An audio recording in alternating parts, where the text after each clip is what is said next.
Hello, you're watching Avenue X, and today let's talk about the Chinese historical drama 天下长河, The Long River. This is a 40 episodes period historical drama that went live on November the 11th on the satellite television Hunan TV as well as its web platform Mango TV. It is written and directed by the director-writer Zhang Ting, led by Luo Jing, Huang Zhizhong, Yin Fang. It is produced by the company Haoku, which also produced 大明风华 not so long ago. The drama was shot from last year, September, to this year, January. I am making this video based on the 21 episodes I've watched. I will give this drama a 2 gold mine for now. As for the story itself, it's set in the early reigns of Kangxi, around his early 20s is where we start our story. It is focused on the floodway control project that did happen back in Kangxi's reign on this very temperamental and very huge river,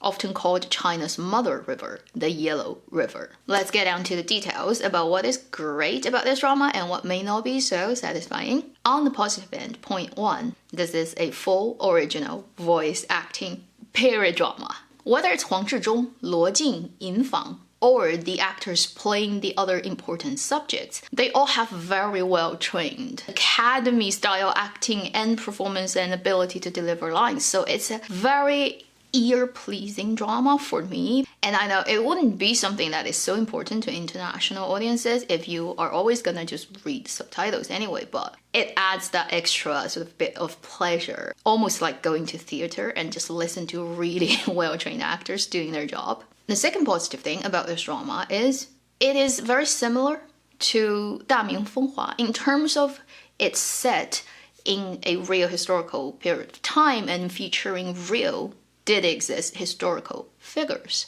But it also gets some of the very dramatized, legendary type of storytelling mixed in. Previously, before I got into this drama, I actually wasn't aware that it's a Zhang Ting's work. Once I got to know that, I immediately adjusted my expectation. Now, I would say this is actually both a positive and a negative thing. So on the positive end, it makes this drama much more entertaining. It does create many such scenes that are so intentionally written for fun. Through the performances, through the line delivery, through the creation of conflicts and funny music, the particular style of acting even. The third thing about this drama is, if you're a fan of either Luo Jing, Huang Zhizhong, Yin Fang, or Liang Guanhua, these actors, you're gonna love this drama. It's their proper drama. It's the drama where you can see them as proper actors. Not that everything is a masterpiece in this drama, and not that it's the best written historical. We are actually very short of good historical in China right now. It is still quite far away from the heydays of really good historical. But if you are a fan of any of those actors, you're gonna enjoy this drama, probably more than other people. The fourth thing, it really is the only Qing Dynasty setting, at least to a level, serious historical drama we have. We really haven't had such a drama for a long time, for years. Because this genre is just so short of works in it. You have to kind of give it extra care and probably give it a little bit more space and treat it with a little bit more kindness. This type of drama are hard to write, for sure, and they're hard to produce. It usually costs quite a lot of money. And then because of all kinds of complicated, outside of the drama reasons, whether it's political, whether it's this and that,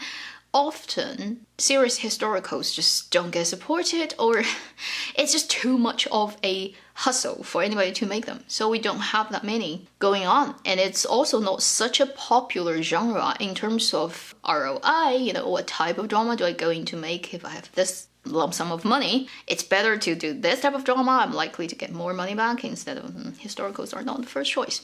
So all in all, because of the rarity, I'm just happy to see a qualified enough, good enough drama going on right now. And I think people also recognize that. Overall, people have very positive response to this drama and they give it quite a high rating. I think slightly inflated. I think right now it's like over 8 point. If honestly, I would rate this drama probably at 7.9, just below 8, or maybe you can drag it to 8, but not higher. These are the positive things. Now let's talk about what's not so ideal about this drama. Mainly 2 points, and they're all related to the fact that this drama is not a full-on serious historical. On one side is its research into history, into characters. Maybe they've done it, but they intentionally change it or not follow the actual history because they want to create more of a dramatic, the 传奇, legendary type of storytelling style. So on the factual side of this story, although Kangxi did exist, and in his life he did do certain things,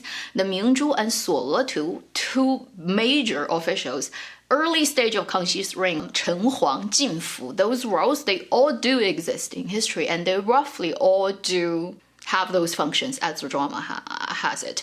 But there's a significant of a dramatization. For example, there will be scenes that are very funny to watch, high entertainment value, great performances, but totally untrue. In this drama, they depict the official Suo Letu, who is a mentoring official, played by Liang Guanhua, as a Wu Fu, somebody who's physically strong, but who's very not well educated, who doesn't know how to write poems, who would write those really funny and ridiculous poems just to make the emperor happy, and then becoming almost a buffoon type of role when he does that, just to please the emperor. Wang Mu Niang Niang Shai Shi Hui, if you watch the drama, you'll know. It's very high entertainment value, but it cannot be far enough from history, because historically, Suo Letu, this person, although he's a mentoring official, he's one of the earliest Hanhua mentoring official of that dynasty, meaning that Hanized themselves in their daily habits, in their education. He's super well learned and taught. He is a 大学士, which just literally is like court-given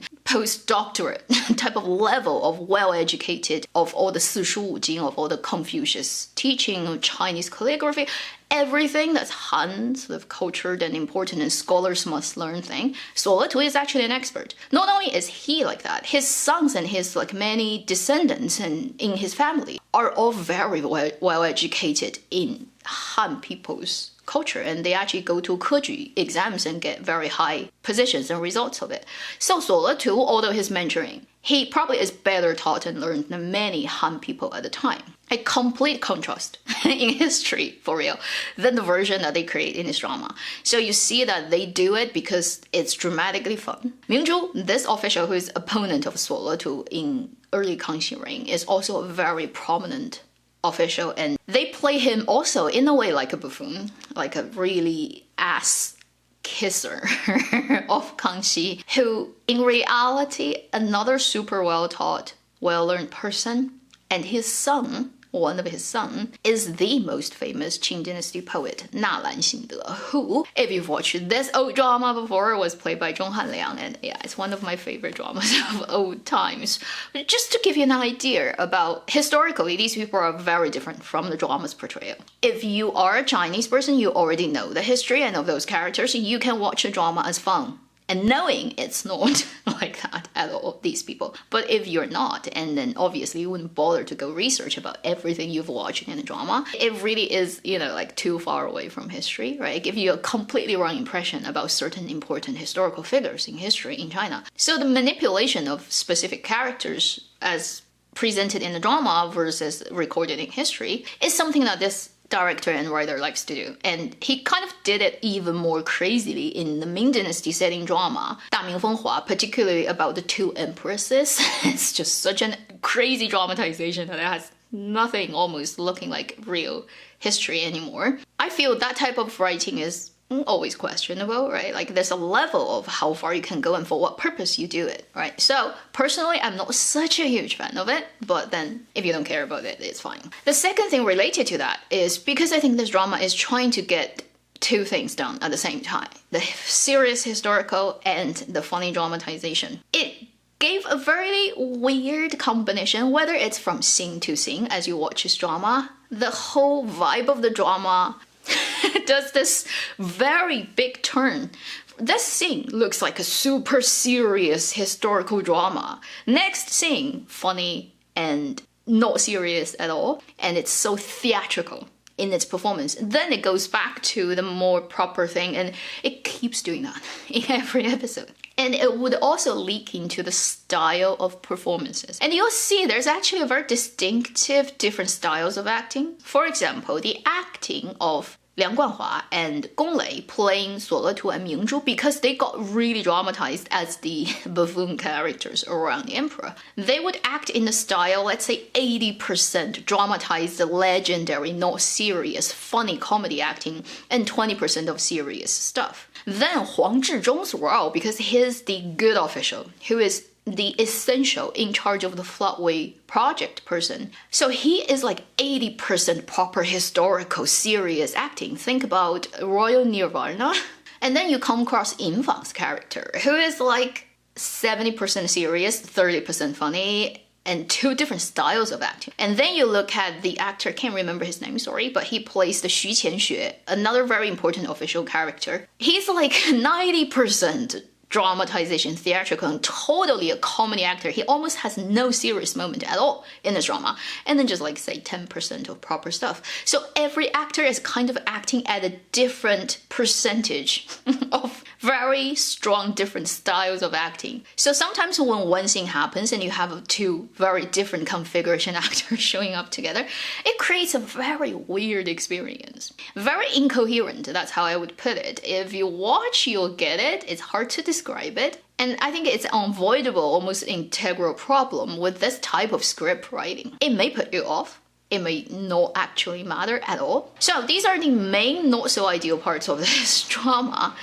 so far I can see. But I'll keep watching this drama because really it's the only one of its kind now. And I'm curious to see how the drama at the end is gonna tie up every individual character's fate. And also, while I was watching, there's one thing that I really enjoy, which is every time there's a scene between Luo Jing and Huang Zhizhong's role, the emperor and the subject, the official. And particularly when it's highly charged, when one is like kneel down and in front of the emperor, and the emperor is, you know, like those highly charged situation happening, I can't help laughing secretly in my heart and feeling the next moment Luo Jing is gonna suddenly jump up and pointing at Huang Zhizhong and saying, "Hey, Dad, last lifetime you torture me to no end. See, this lifetime I am the emperor. I sit on top. I come back at you." Because of the Royal Nirvana, absolutely torture-filled drama. Secret pleasure of watching this drama. Yeah, if you happen to be a fan of Royal Nirvana, you may have the same reaction as I do, and that's definitely a plus for you to watch this drama. Just feel that